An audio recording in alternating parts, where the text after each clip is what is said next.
About a year ago, Hussain Farhat was a real hype. There were claims that he achieved this physique in 2 years, and I was kind of inspired. I had my doubts early on, but I was pretty much convinced, and Jeff Nippard vouched for this guy. And then it all goes down when Hussain himself came on video telling that he injected himself in the past. There were other participants in Jeff's video that were obviously not natural, but Jeff was telling us to believe it so. Now since Hussain came out as a fake natty, does Jeff still want us to believe that this guy is natural? Do you really think that Jeff didn't know what he was doing? Well, obviously he knows that. He spent a lot of time and have researched a lot on the subject. His parents were in the field. He knows his stuff and he do know what he was doing to his viewers with that video. Anyone working out longer than 1 year, you can show him this photo and ask him whether he looks natural or not. And on top of that, is this physique achievable in 3 years? They will tell you whether he is natty or not. Now there is nothing wrong with inspiring people, but you are kind of giving them wrong expectations. They would start going to gym thinking that they will become Hussain Farhat or Liver King after doing 2 years of gym or after eating raw meat, but they will be demotivated or may give up on it, or worse, inject steroids when they compare themselves to Liver King or Hussain Farhat and see that they are nowhere near them right now. Now someone might say that why do we need to care about whether they are natty or not, and it's just a stupid time wasting debate. And I would agree to that if this was some unknown guy at my local gym we were talking about. But these are the influencers with millions of followers who influence people and sell their products. I think they should be called out for any kind of BS they are promoting or fooling people with. We need to understand that most of what you see online is just marketing. They build a crowd on fakery and sell it to marketers. Do you seriously think that they are out there to preach truth? They don't care about it. They are just out there to make bucks for themselves. There is nothing wrong with marketing if you are showing true results and selling genuine products. But if you are on TRT and trend and selling people some other kind of snake oil claiming that you made your progress based on that, then it's wrong on so many levels. There is no magical product except these injections, and they come with a lot of sacrifices. If you are willing to make those sacrifices, go for it, but please understand the risks first. No one would tell you that it takes time and patience to reach there when they want to sell a product. They will make it look like easy and entertaining in 20 to 30 seconds video on TikTok or Instagram, and you won't see years of hard work and sometimes ton of steroid behind it. And when you see some people uploading their genuine transformation or what they look like off season, you will see kind of people who just sit on their asses watching YouTube videos, never goes to gym, saying things like, do you even lift, bro? We don't know that to gain good amount of muscles we have to eat in surplus to have some extra room for muscular growth, and that means there will be some amount of fat coming with muscles also. You won't be looking shredded year around if you want to gain max size possible. We are so used to seeing all the fake natties with perfect lighting and angles that when we see someone out there with a good body, we might not even consider him as a weightlifter. And the funny thing is that none of us are willing to take a look at ourselves before talking about them. We kind of forgot how average male look like nowadays because we look more at Instagram reels than looking at ourselves in mirror. If you go to gym, you will rarely see someone as ripped or jacked as you see guys on Instagram or TikTok because it's mostly fake. Apart from injections, there is also editing with putting fake abs and doing other alterations in photos along with in videos. With AI, it's more common than ever before. There is an account that discuss and expose this kind of content online. Why is the rail on the machine bending behind you, Chris? Won't post edited photos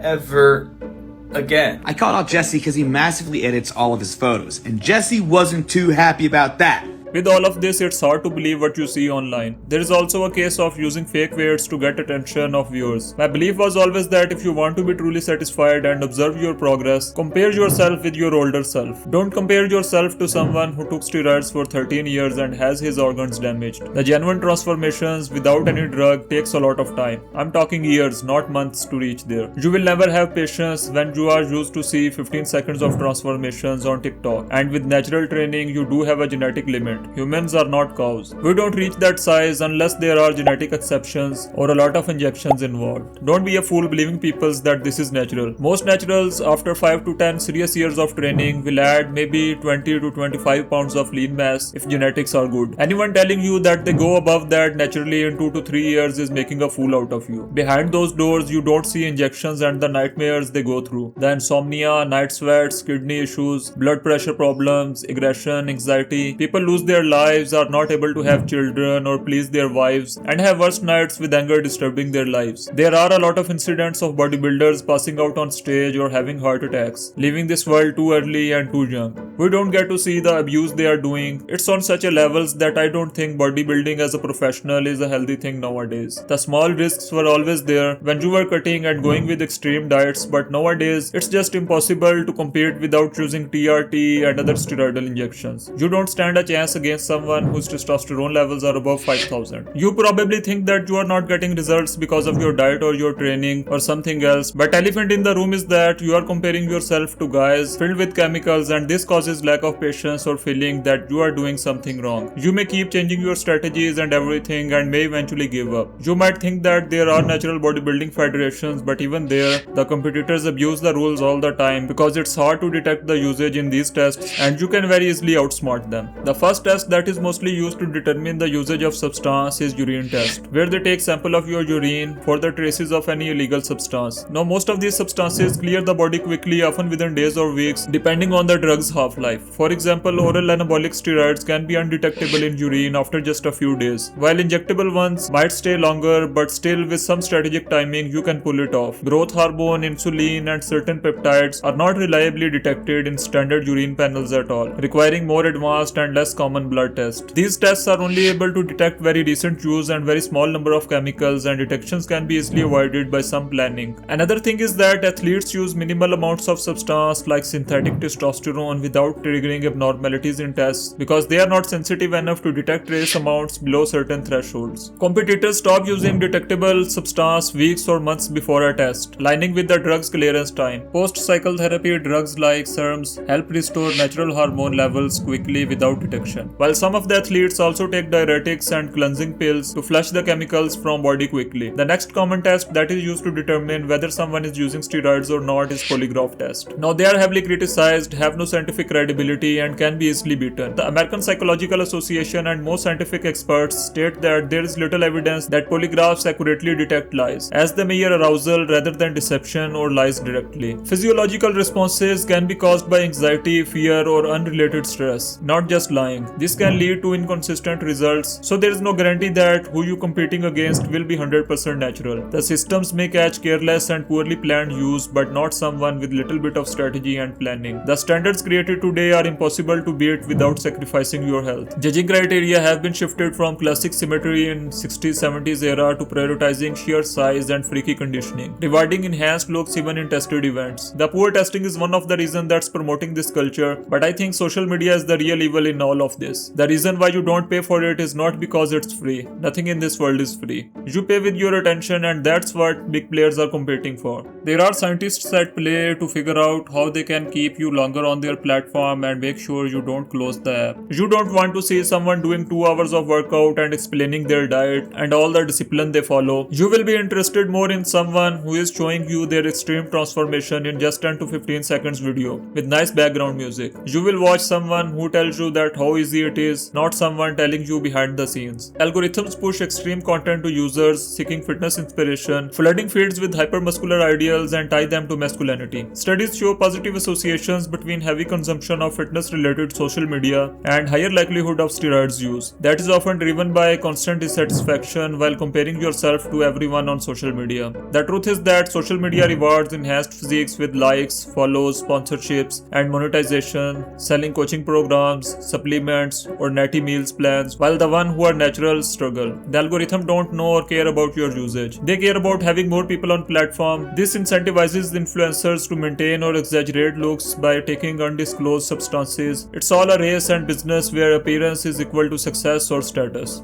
So what? Should we just avoid the goal overall and just be fat and sit all day? No, heck no.